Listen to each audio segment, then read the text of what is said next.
Baik, assalamualaikum warahmatullahi wabarakatuh. Di sini saya atas nama Faisal, NIM T2019 3136 akan menerangkan beberapa poin dari konflik dan stres kerja sumber daya pendidikan dan tenaga kependidikan. Di sini ada definisi konflik, di mana istilah konflik berasal dari kata konflik yang artinya benturan atau menunjuk pada semua bentuk benturan, tabrakan atau ketidaksesuaian yang bersifat antagonis. Sementara untuk Miles dalam stres menjelaskan bahwa istilah konflik menunjuk pada suatu kondisi di mana dua kelompok tidak mampu mencapai tujuan-tujuan mereka secara simultan. Istilah dalam Al-Quran konflik sinonim dengan kata ikhtilaf sebagaimana dalam firman Allah surat Al-Baqarah ayat 176 yang berbunyi Bismillahirrahmanirrahim. Dzalika bi anna Allah nazzala al-kitaba bil haqqi wa innal ladzina ikhtalafu fil kitabi lafi shiqaqin ba'id. Yang artinya yang demikian itu adalah karena Allah telah menurunkan Alkitab dengan membawa kebenaran, dan sesungguhnya orang-orang yang berselisih tentang kebenaran Alkitab itu benar-benar dalam penyimpangan yang jauh. Gejala umum dalam konflik adanya pandangan yang berbeda dan juga ada ketidaksesuaian dan dari pandangan tersebut.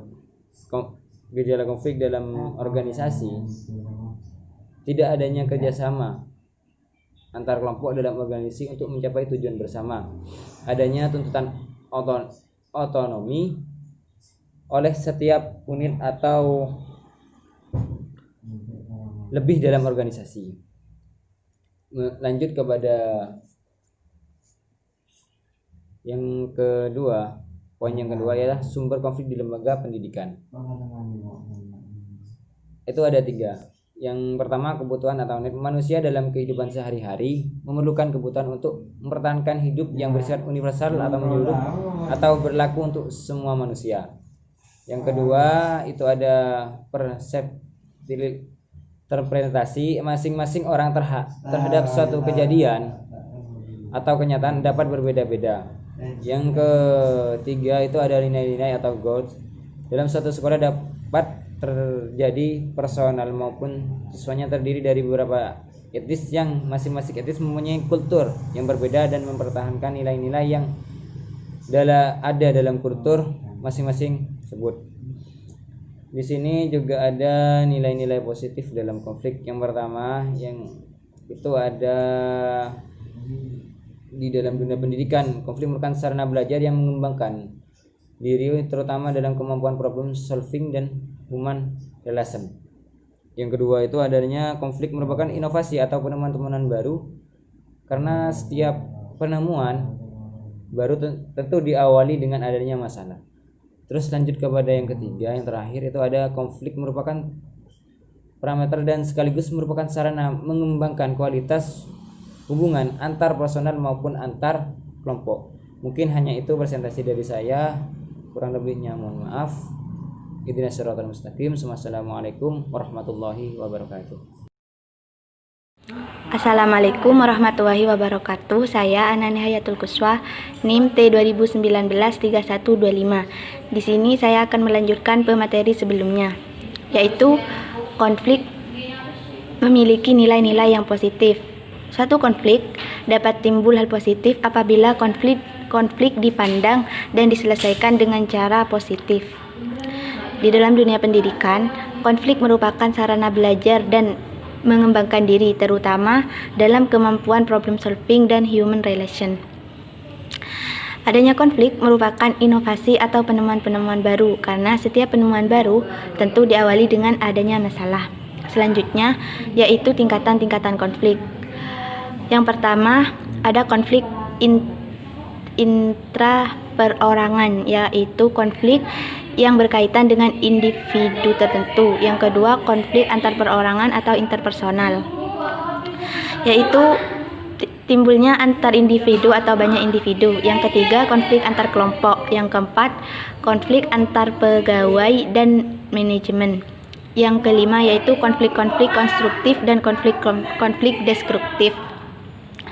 Selanjutnya yaitu strategi menghadapi konflik. Yang pertama, strategi kura-kura. Yang kedua, strategi ikan hiu. Yang ketiga, strategi beruang madu. Yang keempat, strategi serigala.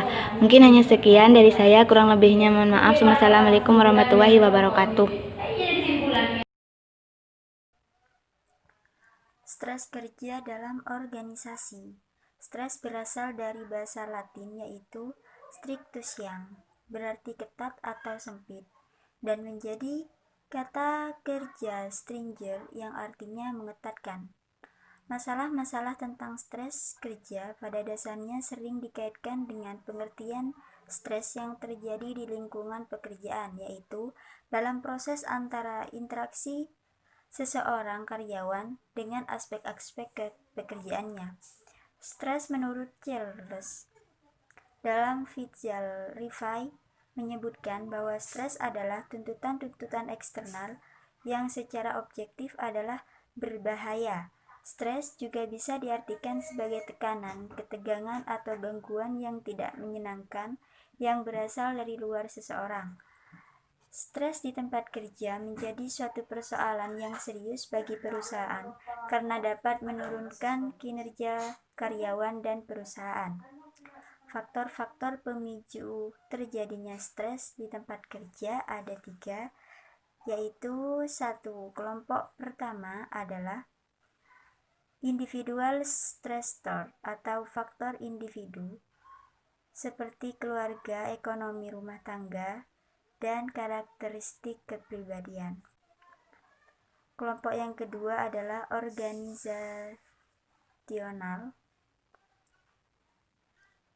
stressor atau faktor organisasi seperti pekerjaan, peran, dan dinamika hubungan atau interaksi antara karyawan, struktur organisasi, keadaan fisik dalam organisasi, dan proses dalam organisasi. Kelompok yang ketiga adalah faktor lingkungan seperti ekonomi, politik, dan teknologi. Yang terakhir adalah strategi menangani stres di tempat kerja. Ada beberapa hal yang bisa dilakukan karyawan untuk mengendalikan stres di tempat kerja. Cara tersebut diantaranya adalah dengan 1. Menerapkan manajemen waktu. Yang kedua, secara rutin melakukan latihan fisik dan mental seperti olahraga dan relaksasi. Serta yang ketiga, membina jejaring sosial yang luas. Sedangkan secara organisasi ada 5 strategi yang bisa dilakukan perusahaan untuk membantu karyawan menangani stres di tempat kerja. Kelima strategi tersebut adalah 1. Menghilangkan stresor atau pemicu stres. Yang kedua, menjauhkan karyawan dari stresor. Yang ketiga, mengubah persepsi karyawan terhadap stresor, pengendalian konsekuensi dari stres. Yang terakhir adalah menyediakan dukungan sosial bagi karyawan yang menghadapi stres. Cukup sekian dari saya, kurang lebihnya mohon maaf. Wassalamualaikum warahmatullahi wabarakatuh.